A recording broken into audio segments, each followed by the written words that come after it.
What's going on, everybody? It's the Bearded One back with another beer review. And today I'm doing Kentucky Winter Golden Stout. They use Columbus hops in this, and then they use Carapils, Crystal 40, and Crystal 60. So I'm going to expect, at least from the grain bill, not very hoppy, although I'm not familiar with Columbus hops. I would expect the Carapils to give it a lighter body, and then the Crystal 40 and Crystal 60 to give it more of a rich caramel component. However, this is labeled as a stout, so I did some reading up on it. It is going to be pouring like a gold lighter yellow, I believe. Like it's supposed to be like a golden ale, I think. But then it's supposed to bring out flavors of roasted barley, dark chocolate grains, dark chocolate, coffee, toffee, you know, those staple stout flavors. They're calling it a golden stout. So even on the website they call it a golden ale. They are going with the golden stout style. It is, of course, aged in bourbon barrels, and then they also put it on cocoa nibs, so it will be chocolatey. At least I hope. It's 8% by alcohol, and I mean, if you're familiar with Lexington Brewing Company, they don't make hardly any low ABV beers, which is fine with me. I'd rather drink one stout beer than like 32% beers. So there you go. There's your gold.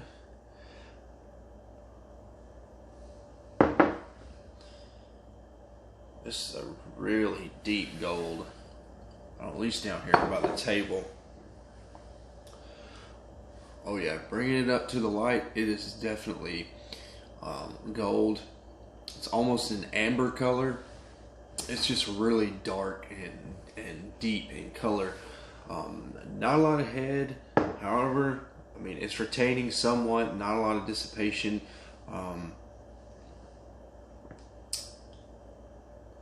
There's definitely sediment in here. It looks like almost like dust floating in the beer. I'm not sure what would attribute to that. Obviously, they probably didn't filter it very much. It's you know, I can see through it. But it's not very clear at the same time. Interesting appearance. I don't know. It almost looks like the Kentucky Bourbon Barrel Ale, if I remember correctly. Not with the sediment in there, just the SRM factor.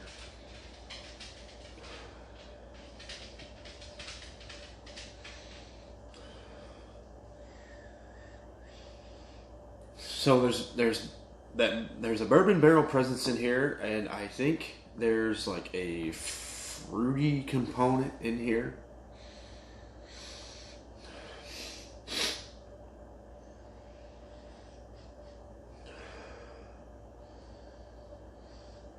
I think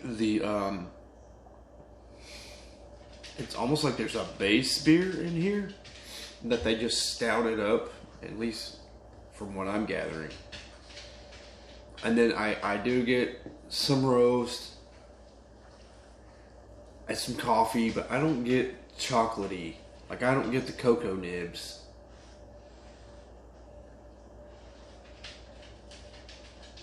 Yeah, I mean, I think it smells like what they were going for. Let's see what it tastes like.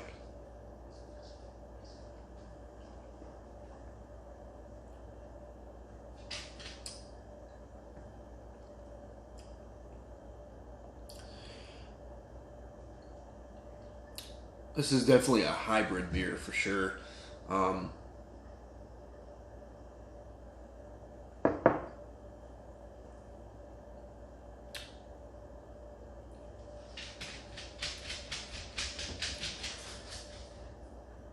So the bourbon is the bourbon barrel.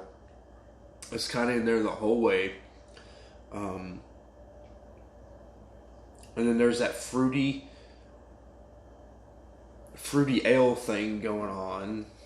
Kind of after that in the middle of the sip.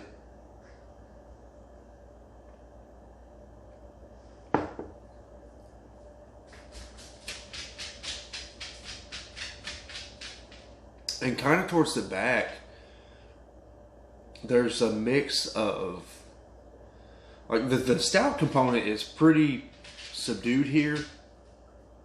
It's very delicate. There's not a lot of coffee going on in here. There's not a lot of a roast. Although the roast is kind of in there in the back. It's kind of bitter towards the back end.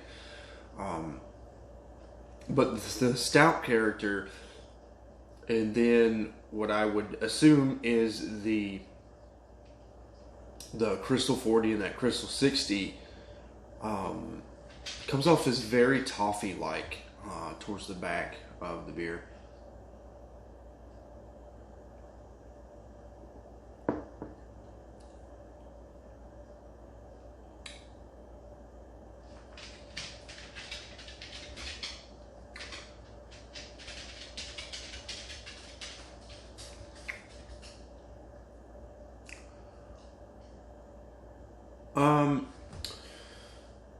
I think this beer could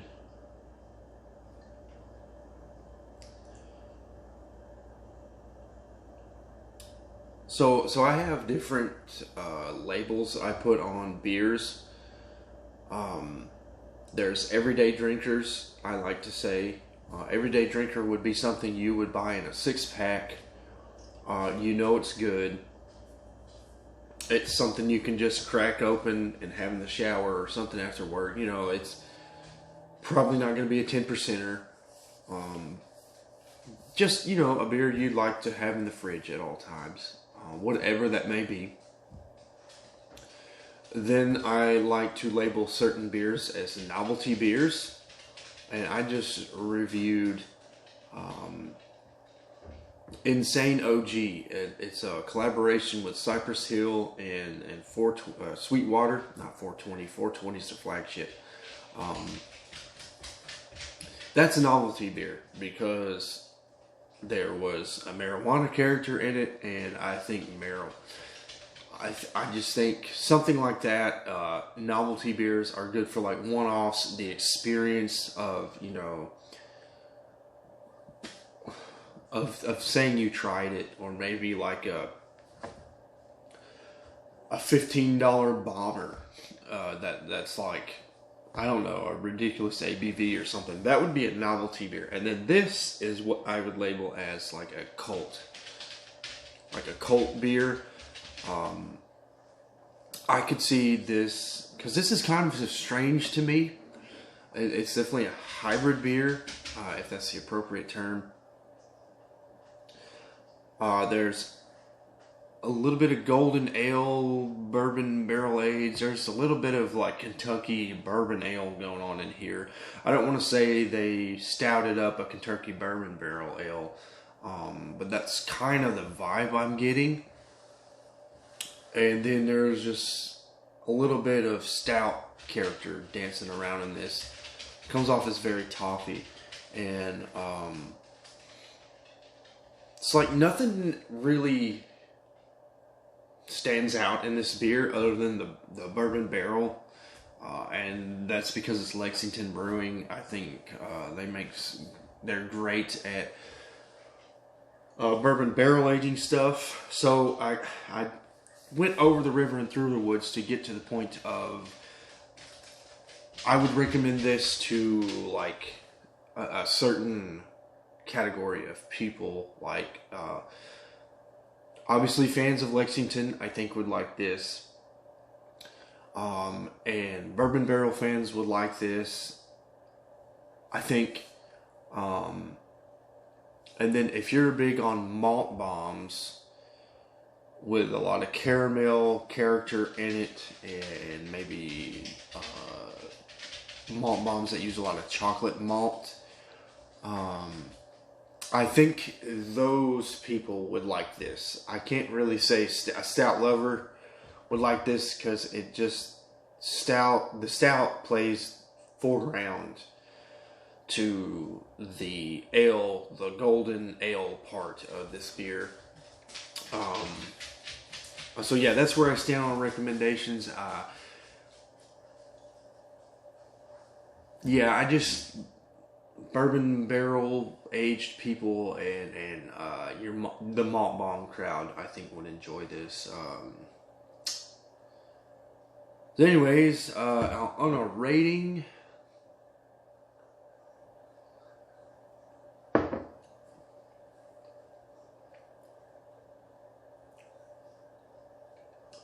I took that last sip and there's a little bit of phenols in there.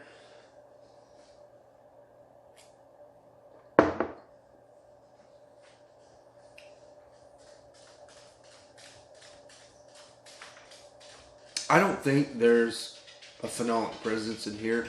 Phenolic being what you get in a Hefeweizen. A Hefeweizen is a big phenolic beer. You get a lot of banana and clove in that. And I'd give a smidge of banana or clove. But I think that's coming in from the fruitiness. And then the caramel and coffee kind of plays into that as well. It's a really good beer. Is it excellent? I don't know. I mean, it's tasty. I'm glad I bought this beer. But it doesn't feel like a true stout to me. And definitely not a true ale. And then I'm not really the biggest fan of malt bombs that have like caramel in it. I've said this before. I don't like putting caramel chews in my beer. I know some people do. But it's still a really good tasty beer. I'm impressed. I'm not turned off by it. I will finish this beer off camera. I won't be any drink pouring going on here. I'm going to have to give it a 3.5 out of 5. I would buy this again if I was in the mood for it. It's a good, tasty beer. I mean, even though I'm giving it, a B rating, and this is my first B for Lexington, that still doesn't mean it's a bad beer. I mean, I consider anything after 3.5 being a really good beer that I would buy again.